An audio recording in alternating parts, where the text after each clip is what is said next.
Public റോഡിൽ വെച്ചിട്ട് ഒരു വിഷയം ഉണ്ടായെങ്കിൽ അവൻ അടിച്ചില്ല, തെറി വിളിച്ചില്ല, ആ പയ്യൻ വെള്ളമടിച്ചിട്ടില്ല, വേറെ ഒന്നും ചെയ്തിട്ടൊന്നുമില്ലായിരുന്നു. അവനെ പോലീസ് ജീപ്പിൽ ഇപ്പൊ കാണുന്ന കാര്യം തെറ്റാണെങ്കിൽ അത് തെറ്റ്, ഉറപ്പായിട്ടും മോനാണെങ്കിലും പറയും. എന്തെങ്കിലും ഒരു ചോദ്യം ഇവിടുത്തെ മന്ത്രിമാരോട് ചോദിച്ചാൽ പറയും കേന്ദ്രം ഒന്നും തരുന്നില്ല, അതുകൊണ്ടാണ് ഞങ്ങൾക്ക് ചെയ്യാൻ പറ്റാതെ, അല്ലെങ്കിൽ ഞങ്ങളങ്ങ് അയ്യോ വരണം. കാരണം ഇതുവരെ ഭരിച്ചിപ്പം നിർത്തിയിരിക്കുന്നത് ഇവനാണ്.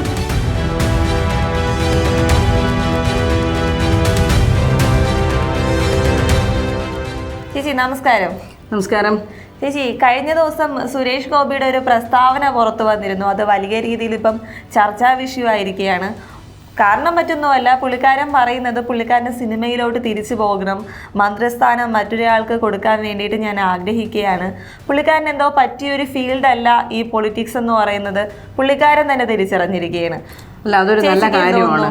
എൻ്റെ പേഴ്സണലി ഉള്ള അഭിപ്രായത്തിൽ പുള്ളിക്ക് സിനിമ ഫീൽഡായിരിക്കും കുറച്ചും കൂടെ ബെറ്റർ. എന്തെന്നറിയാമോ, അദ്ദേഹത്തിൻ്റെ ഒരു ക്യാരക്ടർ ബേസ് അനുസരിച്ച് അതേ എന്ത് പറഞ്ഞിരുന്നാലും ആർക്കും ഇഷ്ടപ്പെടത്തില്ല. ഒരു കാര്യത്തിൽ ഞാൻ പുള്ളിയെ അനുകൂലിക്കുന്നതോ അല്ലെങ്കിൽ ഇതായിട്ട് പറയുന്നതോ അല്ല, എൻ്റെ ഒരു പേഴ്സണൽ അഭിപ്രായമായിട്ട് പറയണത്. സത്യം പറഞ്ഞാൽ എത്രയോ നല്ല കാര്യങ്ങൾ കുറേ ചെയ്തിട്ടുണ്ട്. കാരണം ഒരാളുടെ പ്രശ്നങ്ങൾ പിന്നെ എല്ലാവരെയും നോക്കിക്കോളാം എന്നുള്ള പ്രശ്നമൊന്നുമില്ല. ഇപ്പം ഞാൻ ചെന്നൊരു പരാതി ചിലപ്പോൾ പറയുമ്പോൾ ചിലപ്പോൾ അദ്ദേഹത്തിന് തോന്നുക അത് ജെനുവൽ ആയിരിക്കാം, ചിലപ്പോൾ അത് അപ്പോഴത്തെ ആ ഒരു മൈൻഡിൽ എന്നെ സഹായിച്ചെന്നിരിക്കുക.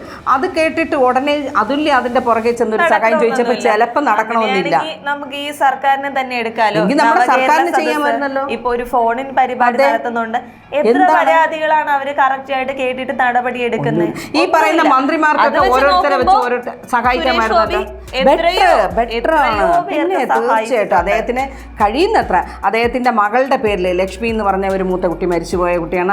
ആ കുട്ടിയുടെ പേരിൽ ഒരു ചാരിറ്റി തന്നെ ഉണ്ട്. ആ ചാരിറ്റിയിൽ ഉണ്ടാകുന്ന എന്തെല്ലാം നല്ല കാര്യങ്ങൾ അദ്ദേഹം ചെയ്യുന്നുണ്ട്. പിന്നെ MP എന്ന് പറഞ്ഞ് വാങ്ങിക്കുന്ന ശമ്പളത്തിൽ നിന്നും ഒരിക്കൽ ഉണ്ടായിരുന്നതാണ് ഞാൻ പറയുന്നത്. MP എന്ന് പറഞ്ഞ് വാങ്ങിക്കുന്ന ശമ്പളത്തിൽ നിന്ന് തന്നെ അദ്ദേഹം ഒരു ഇതിന് മോളുടെ ചാരിറ്റിക്ക് കൊടുക്കുന്നുണ്ട്, മറ്റുള്ളവരെ സഹായിക്കാൻ. പിന്നെ എല്ലാം കൊടുത്ത് എല്ലാവർക്കും ഒന്നും ചെയ്യാൻ പറ്റില്ല, കാരണം അദ്ദേഹത്തിന് ഒരു കുടുംബമുണ്ട്. ഇല്ലേ? അത് തന്നെയാണ് ഇപ്പൊ സുരേഷ് ഗോപി പറയുന്നത്.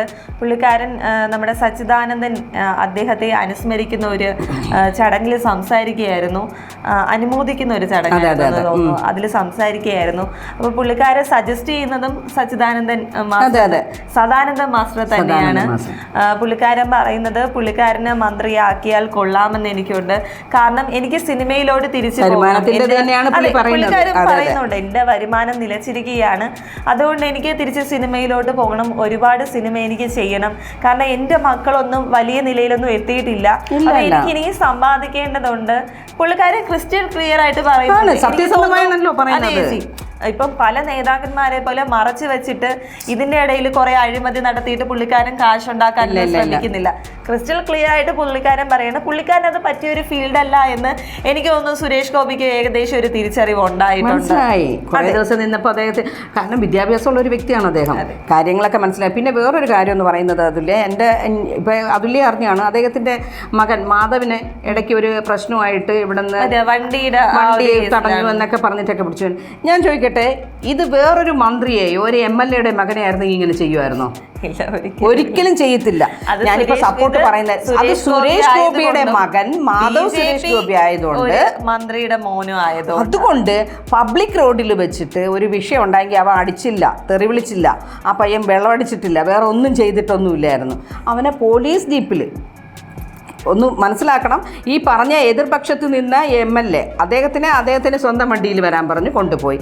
ഈ പയ്യനെ അവിടെ നിന്ന് പോലീസ് വണ്ടിയിലാണ് കൊണ്ടുപോയത്. അത് സത്യം പറഞ്ഞാൽ സുരേഷ് ഗോപി എന്ന് പറയുന്ന ആ വ്യക്തിയോട് തീർത്ത ഒരു വൈരാഗ്യമാണത്. അങ്ങനെ പറയാൻ പറ്റുള്ളൂ, വ്യക്തി വൈരാഗ്യം തീർത്ത. അല്ലെങ്കിൽ പിന്നെ ആ പയ്യൻ പറഞ്ഞു ഞാൻ എൻ്റെ കാറിൽ വരാം, എന്തുകൊണ്ട് അങ്ങനെ സമ്മതിച്ചില്ല? അപ്പോൾ നമ്മുടെ നാട്ടിലെ ഒരു പൊതുവായിട്ടുള്ളൊരു പ്രശ്നം എന്താണെന്നറിയാമോ, ഈ എന്തോന്ന് പാർട്ടി നോക്കി ഒരു ഭരണം. പിന്നെ ഒന്നെന്ന് പറഞ്ഞാൽ അല്ല, പിന്നെ വേറെ ഒന്നുണ്ട്, അതില്ല അവൻ എന്തോ സിനിമ നടനല്ലേ, അവൻ ഇച്ചിരി ഇതൊക്കെ ഉണ്ട്, അവൻ്റെ അഹങ്കാരം ഒന്ന് തീർത്തേക്ക് എന്നൊക്കെയുള്ള ചെറിയ ഒരു ഇതാണ് നമ്മുടെ നാട്ടിൽ. എനിക്ക് തോന്നുന്നത് അതൊക്കെ തന്നെയാണ്. കാരണം സുരേഷ് ഗോപി എന്ന് പറയുന്നത് എല്ലാവർക്കും ഇഷ്ടപ്പെട്ട ഒരു നടനാണ്, നമ്മുടെ മലയാളികളുടെ ഒരു ഓൾ ടൈം ഫേവറേറ്റ് നടനാണ്. പക്ഷെ പുള്ളിക്കാരൻ BJP-യിലോട്ട് ചേർന്നതിന് ശേഷം എനിക്ക് തോന്നുന്നു ഒന്നുമില്ല, പുള്ളിക്കാരൻ BJP-യിൽ ചേർന്നു. അതുകൊണ്ട് പുള്ളിക്കാരനെ വെറുക്കുന്ന ഒരുപാട് പേരുണ്ട്. നല്ല കാര്യങ്ങൾ ചെയ്താലും അവരെന്ത് ചെയ്യില്ല, അക്സെപ്റ്റ് ചെയ്യില്ല. അതിനെ എല്ലാവരും വേറൊരു കണ്ണിലൂടെ കണ്ടു കഴിഞ്ഞ് ആ നല്ലതിനെ പോലും തെറ്റാക്കി മാറ്റാനായിട്ട് ഒരുപാട് പേര് ശ്രമിക്കുന്നുണ്ട്. അപ്പൊ സുരേഷ് ഗോപി ഇപ്പം പറയുന്നത് പുള്ളിക്കാരന് ഒരുപാട് കാര്യങ്ങൾ ചെയ്തു തീർക്കാനുണ്ട്. പുള്ളിക്കാരന് ഒരുപാട് പേര് ഈ മന്ത്രിയാവുന്നതിന് മുൻപ്, ഈ MP-യും ഒക്കെ ആവുന്നതിന് മുമ്പ് എന്ത് ചെയ്തിട്ടുണ്ടായിരുന്നു, സഹായിക്കുന്നുണ്ടായിരുന്നു. അതൊക്കെ ഈ ഒരു വരുമാനം നിലച്ചപ്പോൾ സിനിമയിലൊന്നും അധികം അഭിനയിക്കാൻ പറ്റാത്തത് കൊണ്ട് അത് പുള്ളിക്കാരനൊരു പ്രതിസന്ധി ആയിട്ടുണ്ട്. പുള്ളിക്കാരൻ്റെ ഉള്ളിലെ ആഗ്രഹം എന്ന് പറഞ്ഞു കഴിഞ്ഞാൽ പുള്ളിക്കാരൻ ഒരുപാട് സമ്പാദിക്കുക, പക്ഷെ എന്നാലും ഒരു സൈഡിൽ കൂടെ എന്ത് ചെയ്യുക, ഒരുപാട് പാവപ്പെട്ടവരെ സഹായിക്കണമെന്ന് വളരെയധികം നല്ല മനസ്സോടെ ആഗ്രഹിക്കുന്ന ഒരു വ്യക്തിയാണ്. അതിനു വേണ്ടിയിട്ടാണ് പുള്ളിക്കാരൻ ഇപ്പൊ എന്താ ഈ ഒരു രാഷ്ട്രീയത്തിൽ മക്കള് ആ മക്കളൊന്നും വലിയ നല്ല നിലയിലൊന്നും എത്തിയിട്ടില്ല ഇതുവരെ. അത് സുരേഷ് ഗോപി തന്നെ പറയുന്നുണ്ട്, എനിക്ക് മക്കളുണ്ടെങ്കിലും അവര് വലിയ നിലയിലൊന്നും എത്തിയിട്ടില്ല. ഒരു സ്ഥാപനങ്ങളുടെയും CEO അല്ലെങ്കിൽ MD-യോ അങ്ങനെ ഒന്നും ആയിട്ടില്ല. ഇന്നും പിള്ളേർ ആ ഒരു ഇതിൽ തന്നെയാണ് നിൽക്കുന്നത് അല്ലേ. പുള്ളി MP ആയെന്ന് പറഞ്ഞുകൊണ്ട് വലിയ വലിയ സ്ഥാപനങ്ങളുടെ എല്ലായിടത്തും കാണുന്നത്. ഒരു MLA ആയാൽ പോലും ഉടനെ ഫാമിലിയിൽ MLA പോട്ടെ, ഞാൻ ഇന്നാള് പേര് വെച്ചിട്ട് മോക്ക് അതില്ല, അറിയാം. ഇതൊന്നും അല്ല, കൗൺസിലർ, ജസ്റ്റ് ഒരു കൗൺസിലർ ആയാൽ പോലും അവരുടെ ആൾക്കാരെ, അവരുടെ മക്കളെയും എവിടെയും ഏതെങ്കിലും സ്ഥലത്ത് തിരുക്കി കയറ്റാനേ നോക്കുകയുള്ളൂ. വെറും പാർട്ടി മെമ്പർ ആയാൽ പോലും ഇല്ലേ. പക്ഷേ അദ്ദേഹം ഒരു MP ആണ്. മക്കളൊന്നും ഒരു പോസ്റ്റിലും ഇരിക്കുന്നില്ല. 2 മക്കളും അവിടെ തന്നെ നമുക്ക് അറിയാൻ പറ്റും അദ്ദേഹം എത്രത്തോളം അഴിമതി വീരനാണെന്ന്. അപ്പൊ അഴിമതി വീരനായിരുന്നുവെങ്കിൽ അദ്ദേഹത്തിന്റെ മക്കൾക്കും നല്ല എവിടെയെങ്കിലും ഒക്കെ പോസ്റ്റ് കിട്ടിയാണ്, എല്ലാം സെറ്റിൽ ആയേനെ. പിന്നെ പക്ഷെ അത് ചെയ്തിട്ടില്ല. പിന്നെ പുള്ളിയുടെ സംസാരം, പുള്ളിക്കാരൻ BJP കൂടെയാണ്, അവിടുത്തെ ഒരു മന്ത്രി എന്ന് പറയുമ്പോൾ നിഷ്പ്രയാസം സാധിക്കും. തീർച്ചയായിട്ടും. പക്ഷെ ശ്രമിച്ചിട്ടില്ല. അപ്പൊ നമുക്ക് മനസ്സിലാക്കാം അദ്ദേഹം അഴിമതിക്കാരനാണോ അല്ലെന്ന്. അഴിമതിക്കാരനായിരുന്നെങ്കിൽ ഇതിന് മുന്നേ സുരേഷ് ഗോപി വേറൊരു ലെവലിൽ എത്തിയനായിരുന്നു ഇല്ലേ.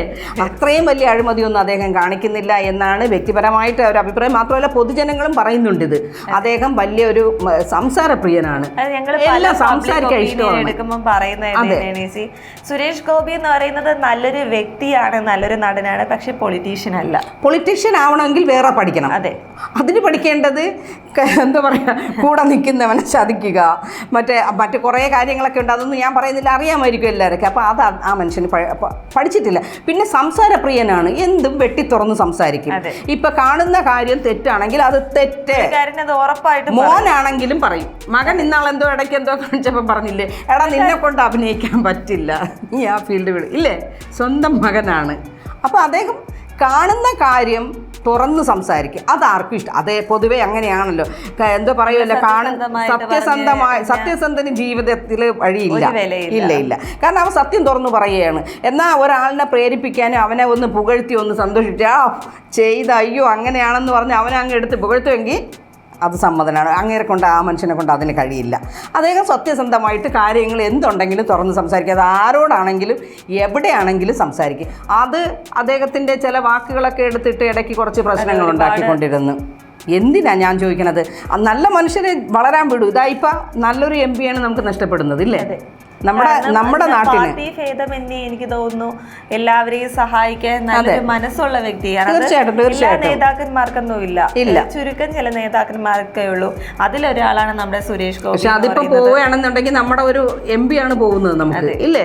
നല്ലൊരു വ്യക്തിയാണ്. അതിനെ നഷ്ടപ്പെടുത്താനാണ് നോക്കുന്നത്. ഒരു വ്യക്തിപരമായിട്ടുള്ള തീരുമാനത്തെ ഞാൻ നമുക്ക് പറയാനൊന്നും പറ്റില്ല. അതാണ് ആഗ്രഹമെങ്കിൽ ഓക്കെ. ആഗ്രഹമൊന്നും ആയിരിക്കത്തില്ല അതുല്യ, അത് മടുത്തിട്ടായിരിക്കും പോകുന്നത് സത്യം. കാരണം നമ്മൾ കാണുന്നില്ലേ, നമ്മൾ ഇത്രയും കേൾക്കുന്നു എന്നുണ്ടെങ്കിൽ ഇതിലും വളരെ വലുതായിരിക്കും അദ്ദേഹം ഫേസ് ചെയ്യുന്നത്.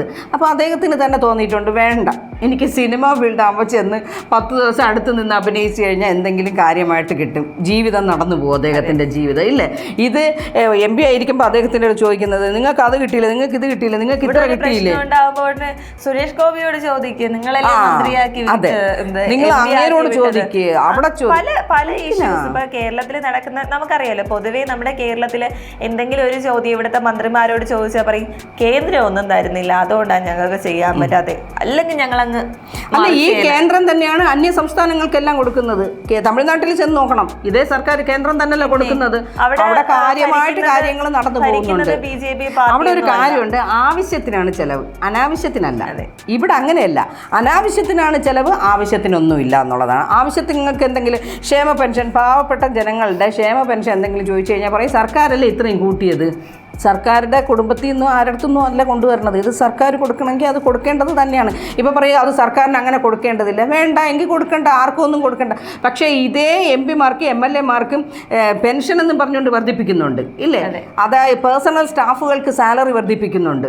ഇനിയിപ്പോൾ ഇറങ്ങാൻ പോവുകയാണ്, ഇനി എന്തോ മറ്റേ ഇതായിട്ട് നിൽക്കുമല്ലോ, എന്തോ ഡെയിലി വേജസ് ആയിട്ട് നിൽക്കുന്ന പല സംഘടനയിലുള്ള, അത് സംഘടന എന്ന് പറയുമ്പോൾ ഇവരുടെ പാർട്ടി സംഘടന, അതാണ് ശ്രദ്ധിക്കേണ്ടത്. ഇവരുടെ പാർട്ടി സംഘടനയിൽപ്പെട്ട ഒരുപാട് ആൾക്കാരൊക്കെ ഈ താൽക്കാലിക നിയമനം കൊടുത്ത് കയറ്റിയിട്ടുണ്ടായിരുന്നു. ഈ താൽക്കാലിക നിയമനം എല്ലാം പെർമനന്റ് ആവും ഇപ്പോൾ സർക്കാർ ഇറങ്ങുമ്പോൾ. ഇല്ലെങ്കിൽ നോക്കിക്കോ, ഇത് പാർട്ടിയിൽ അതാണ് അവർ നൽകുന്ന ഉറപ്പ്, ഇതാണ് അവർ നൽകുന്ന ഉറപ്പ്. പക്ഷേ അത് അപ്പം നമ്മളിപ്പോൾ പറയുമ്പോൾ എല്ലാം പറയണം. നമുക്ക് എല്ലാവർക്കും ചോദിക്കാനും ചെന്ന് പറയാനും അധികാരവും അവകാശവും ഉള്ളത് മുഖ്യനോടാണ്. കാരണം നമ്മളെല്ലാവരും തിരഞ്ഞെടുത്തതാണ്. ഈ പറയുന്ന ഞാനാണെങ്കിലും അതിലാണെങ്കിലും എല്ലാവരും അല്ലേ, നമ്മളെല്ലാവരും കൂടെ തീരുമാനിച്ചെടുത്തത് കൊണ്ടാണ് അദ്ദേഹം വീണ്ടും രണ്ടാമത് മുഖ്യമന്ത്രിയായത്. ഇനി അടുത്ത മുഖ്യമന്ത്രി ആരായിരിക്കും എന്നുള്ളത് അറിയില്ല. കാരണം ജനങ്ങൾ എങ്ങനെയായിരിക്കും പ്രതികരിക്കുന്നതെന്ന് അറിയില്ല. കാരണം ഇപ്പോൾ ജനങ്ങളുടെ എല്ലാ വിശ്വാസങ്ങളും 8 നില പൊട്ടിക്കിടക്കുകയാണ്. എങ്ങനെ എന്ത് ആർക്കും അറിയില്ല. ഇനി വരുന്ന ഇലക്ഷനാണ് സത്യം പറഞ്ഞാൽ പ്രവചനാതീതം ഇല്ലേ, എന്ത് സംഭവിക്കും. പല ചർച്ചകളിലും പറയുന്നത് പോലെ പാർട്ടി ആരും നോക്കിയിട്ട് വോട്ടിടാതിരിക്കാനായിട്ട് ഇനിയുള്ള കാലം അങ്ങനെയാണ് അല്ലേ. ഇനിയുള്ള കാലത്ത് ഞാൻ പറയുന്നത് ഏകദേശം അത് മനസ്സിലായിട്ടുണ്ട്. നിങ്ങൾ നല്ലൊരു ഭരണം ഇന്നും അങ്ങനെ ചിന്തിക്കുന്നവരുണ്ട്. ചില പബ്ലിക് ഒപ്പീനിയൻസ് എടുക്കാൻ പോകുമ്പോ അറിയാം ചേച്ചി, നമ്മൾ ചോദിച്ചാൽ അത് ചെയ്തത് തെറ്റല്ലേ, അങ്ങനെ ഈ ഇടത് സർക്കാർ ചെയ്തത് തെറ്റല്ലേ, ഇല്ല അവര് മറ്റത് കൊടുക്കുന്നുണ്ടല്ലോ, അപ്പൊ അതെങ്ങനെ ഇപ്പൊ ഇടയ്ക്ക് ഞാൻ ഒരാളുടെ തർക്കിച്ച് അത് ശരിയായിട്ടുള്ളൊരു കാര്യമല്ലല്ലോ, നമ്മുടെ കേരളത്തിന് ഒരുപാട് പൈസ പോകുമല്ലോ. ഇല്ല ഞങ്ങളുടെ സർക്കാർ അങ്ങനെ ചെയ്യട്ടെ, സത്യം തന്നെയാണ്. ഇപ്പൊ വേറൊരാളുടെ അടുത്ത് നാളെ ചർച്ചയ്ക്ക് പബ്ലിക് ഒപ്പീനിയൻ എടുത്തപ്പോൾ എനിക്ക് ചിരിയാവുന്നു. സത്യം പറഞ്ഞാൽ ഞാൻ ഇങ്ങോട്ട് നീങ്ങി നിശ്ചയിച്ചു, വേറൊന്നുമല്ല. പുള്ളി പറയുന്നത് അതെ, ഞാൻ ചോദിച്ചാൽ അടുത്തതും ഇനി ഈ സർക്കാർ തന്നെ വരണം. അയ്യോ വരണം, കാരണം ഇതുവരെ ഭരിച്ചിപ്പം നിർത്തിയിരിക്കുന്നത് ഇവരാണ്. അപ്പോൾ ഇവരൊക്കെ ഇനി അടുത്ത് തുടർന്നറിയാവോ, കുറച്ച് പ്രതിസന്ധികളൊക്കെ ഇപ്പം വന്നേക്കല്ലേ, ആ പ്രതിസന്ധി തരണം ചെയ്യാൻ ഇവരൊക്കെ അറിയാം, ഇനി പറഞ്ഞവരൊക്കെ അറിഞ്ഞൂടാ. അപ്പോൾ പാവം അവരെ കഷ്ടപ്പെടുത്തണ്ട, ഇവർ തന്നെ അത് എല്ലാവരുടെ ഒന്ന് പറയണം കേട്ടോ. ഇനിയും ഇവർ തന്നെ വരണം, കാരണം ഇവരൊക്കെ ഇനി ഇതിൻ്റെ ബാക്കി തുടർച്ച അറിയാവൂ, അവർക്കറിയില്ല. അവർ വന്നാൽ കഷ്ടപ്പെട്ടു, ഒന്നും ഇല്ലല്ലോ ഇവിടെ. അതിലും പുള്ളി പറയുന്നുണ്ട് ഒന്നും ഇല്ലെന്ന് പറയാതെ പുള്ളിക്കാരെ സമ്മതിക്കുന്നു. അതെ, പക്ഷേ ഞാൻ പറയുന്നത് ഇപ്പം ഇവർ തന്നെ വീണ്ടും വരണം, എന്നാലേ ഇവർക്ക് ഇതിനെ തുടർന്ന് കൊണ്ടുപോകാൻ അറിയാവൂ കേട്ടോ. എന്ത് ജനങ്ങൾ, ചിലത് അങ്ങനെയാണ്. ഞാൻ പറയുന്നത് നല്ല ഭരണം കാഴ്ചവെക്കുന്ന നല്ല ജനങ്ങൾ, അല്ലെങ്കിൽ അല്ലേ ഇപ്പം ആരെ എന്തെന്ന് ഞാനിപ്പോൾ പറയുന്നില്ല, കാരണം നിങ്ങൾക്ക് തിരഞ്ഞെടുക്കാം. പക്ഷെ അത് നമുക്കും കൂടെ ഉപകാരപ്പെടണം. നമ്മൾ കുറേ അനുഭവിക്കുന്നില്ലേ, ഒരു എന്താ പറയില്ല, ഒരു മാറ്റം. അത് ആരാണ് ആഗ്രഹിക്കാത്തത്?